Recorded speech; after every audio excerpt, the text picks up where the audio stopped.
જય શ્રી કૃષ્ણ. સત્ય ઘટના. જુવાન જોત અમદાવાદી યુવતી સાથે જે બન્યું તે વાંચી ચોંકી જશો. સાવ જ નવા ઈશ્વર તને મળવું છે કાં તો પછી જાતે જ ઝળહળવું છે. સમય સરકતો ગયો તેમ સમજાયું કે દીકરીનો બાપ હોવું એટલે શું છે. એકવાર સગાઈ થઈને તૂટી જાય એનું સામાજિક લાંછન શી જ છે અને ફરીથી એની સગાઈ થવામાં પડતી મુશ્કેલી કેવડી મોટી વાત છે. પૂરા કાકડિયા પરિવારમાં હાહાકાર મચી ગયો.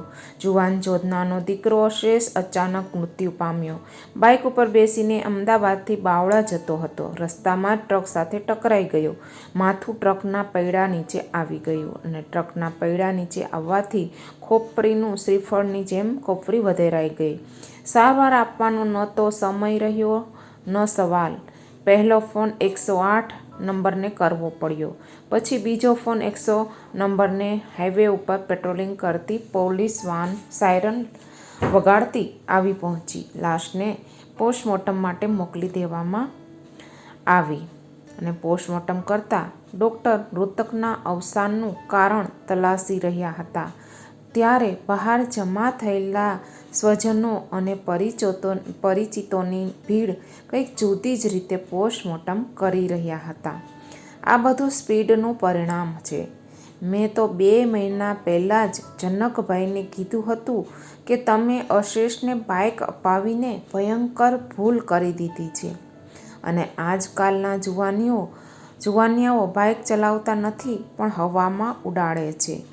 કાકડિયા પરિવારના પડોશમાં રહેતો એક આઘેડ આદમી બોલી ગયો. અને પછી ટ્રકવાળાઓ પણ ઓછા વાંકમાં નથી. રાત આખી દારૂ ઢીંચે અને પછી સવારે ટ્રક લઈને નીકળી પડે.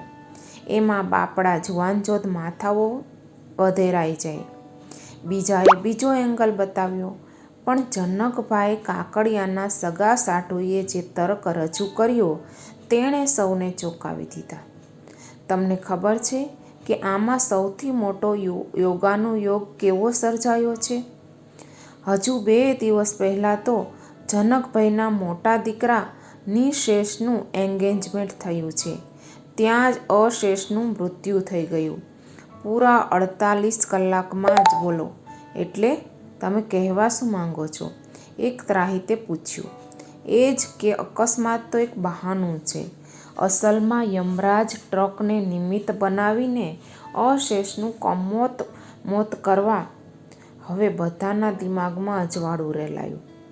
મતલબ કે મોટા દીકરાની સગાઈ જનકભાઈને ફળી નહીં અને આવનારી કન્યાના પગલાં અશુભ સાબિત થઈ ગયા.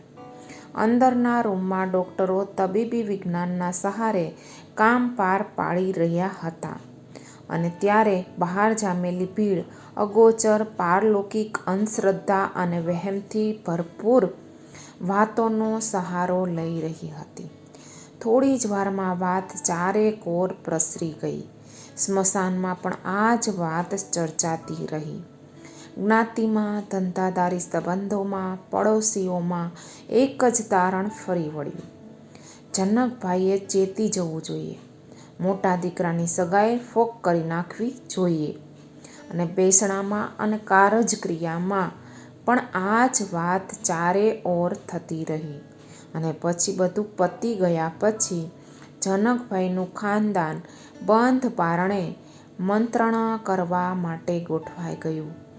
50 માણસો એમાં ભેગા થયા. એમાં અશેષના કાકાઓ, મામાઓ, ફોઈ, માસાઓ, ભાણેજ, ભત્રીજાઓ બધા જ હતા. સાથે સ્ત્રીવર્ગ પણ ખરો.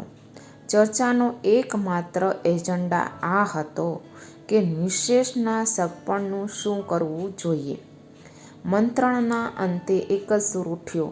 પુત્રના લક્ષણ પારણામાંથી અને વહુના લક્ષણ બારણામાંથી પરખાઈ જાય છે. ઘરડાઓએ પાળેલી કહેવત ક્યારેય ખોટી ન હોય. સદીઓના અનુભવો ઉપરથી કહેવતો રચાતી હોય છે. હજુ તો સગાઈ જ થઈ છે ત્યાં કન્યાએ દિયરને ઉપાડી લીધો. ત્યારે લગ્ન પછી કોણ બચવાનું છે? કન્યા અશુભ પગલાની છે. આ સંબંધ તોડી નાખવામાં જ કાકડિયા ખાનદાનનું હિત સમાયેલું છે. ગૃહ સંસદમાં સર્વાનુમતે પસાર થયેલો ઠરાવ કાયદાનું રૂપ ધારણ કરીને જાહેર જનતામાં પ્રસરી ગયો. જનકભાઈએ વચેટિયા મારફતે એક ટૂંકી ને ટચ ચિઠ્ઠી લખીને વેવાઈના ઘરે મોકલાવી દીધી.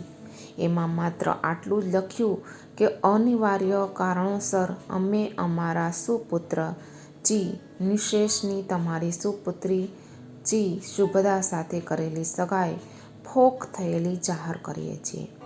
આપના ક્ષમાપાર્થી લિખિતન જનકરાય કાકડિયાના જય શ્રી કૃષ્ણ.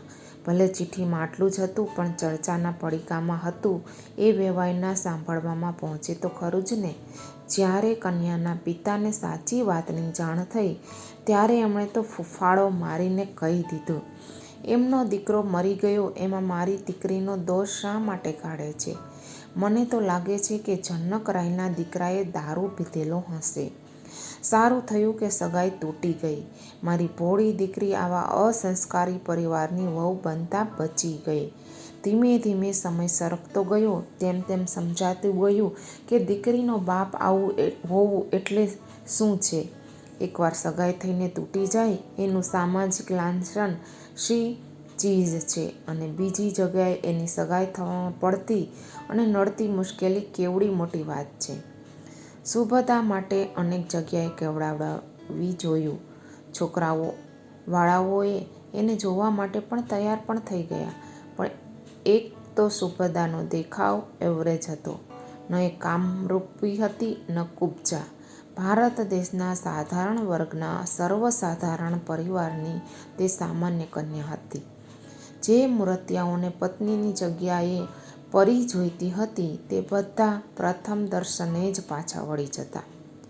જે મૂર્તિયાઓને શુભદાની વાતો આકર્ષી ગઈ, એની આવડત સ્પર્શી ગઈ, એના સંસ્કારો ગમ્યા, તેમણે વાતચીત આગળ ધપાવવાનો પ્રયત્ન કર્યો, પણ ત્યાં શુભદાની તૂટી ગયેલી સગાઈ નડી ગઈ. શુભદા સ્વયં મૂર્તિયા સમક્ષ જાહેર કરી દેતી, મારે તમને એક વાતની જાણ કરવી છે. તમને મળતા પહેલાં મારી સગાઈ થઈ ગઈ હતી, પણ પછી છોકરાના નાના ભાઈનું એક્સિડેન્ટલ ડેથ થયું એટલે લોકોએ મને અશુભ પગલાંની ગણીને સગાઈ તોડી નાખી અને તમને કહી દેવું સારું, પછીથી ખબર પડે તો. બસ એ પછી એક પણ મૂર્તિયો વાત આગળ ધપાવવા તૈયાર ન થયો. 21મી સદીના ભારતમાં પણ આવી હાલત જોઈને શુભદા નાસીપાસ થઈ ગઈ. ઉંમર વધતી જતી હતી, એના લગ્ન માટેની શક્યતાઓ ઓછી થઈ જતી હતી. શુભદાએ 32 વર્ષ સુધી તો હિંમત ટકાવી રાખી. એ પછી એણે સમાધાન સ્વીકારી લીધું. એક તદ્દન સામાન્ય કક્ષાના મૂર્તિયા સાથે લગ્ન કરી લીધા. ચંપક 42 વર્ષનો અને તદ્દન નિસ્તેજ નીરસ પુરુષ હતો.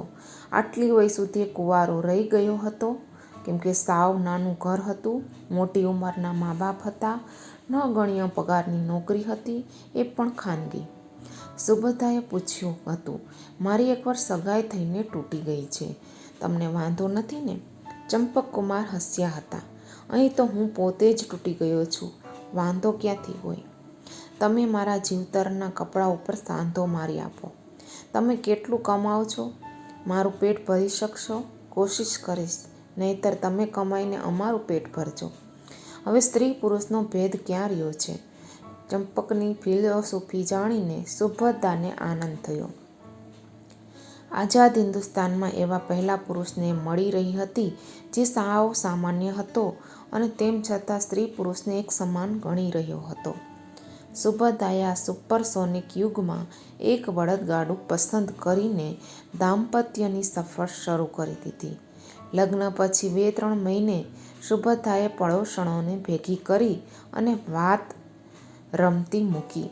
તમે તમારા બાળકો માટે સ્કૂલમાં લઈ જવાનો નાસ્તો ક્યાંથી ખરીદો છો? હું રોજ નવો તાજો નાસ્તો બનાવી આપું, તે પણ બજારું નાસ્તા કરતાં સસ્તા ભાવે, તો તમે મારી પાસેથી લેશો ખરા? આ રીતે એક લઘુ ગૃહોદ્યોગના શ્રી ગણેશ તેણે કર્યા. એ પછી વડલો વિકસતો ગયો.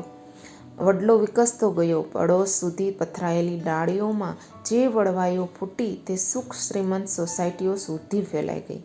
પછી તો બટાકા પૌવા, સેવ મમરા ઉપરાંત ચેવડો, ખાખરા, ભાખરવડી, ખસ્તા, કચોરી એમ એક પછી એક વાનગી ઉમેરાતી ગઈ. પાપડ અને અથાણાં પણ બાકાત ન રહ્યા. આમને આમ 6 વર્ષ વીતી ગયા. 1 વર્ષ આવડતનું અને બીજા 5 વર્ષ પ્રામાણિકતાના. પરસેવો રંગ લાવ્યો અને સુભદ્રાનો લઘુ ઉદ્યોગ જામી ગયો. એના દ્વારા એના સુકાન હેઠળ આજે 100 જેટલી બહેનો રોજ કમાઈ કરી રહી છે. સુખી સમૃદ્ધ લોકો માટે નાસ્તાઓ બનાવીને પોતાના પરિવારો માટે રોટલો કમાઈ રહી છે. અને સુભદ્રાના ઘરની સ્થિતિ ક્યાં પહોંચી છે? અમદાવાદ જેવા મોટા શહેરમાં સુભદ્રાની માલિકીના 2 ફ્લેટ છે. ઉદ્યોગ માટે એક ફેક્ટરીની જગ્યા છે. એક નાની કાર છે. ધંધા માટે 4 ટેમ્પો છે. ચંપકના ચહેરા ઉપર હવે સુખની ચમક છે. સાસુ સસરા નિરાતે સુભદ્રાના 2 સંતાનોને ખોળામાં રમાડે છે અને પૂરી જ્ઞાતિ અચંબેતી નજરે આ સાહસિક નારીની આર્થિક ઉન્નતિને જોઈ રહી છે, જાણી રહી છે, માણી રહી છે.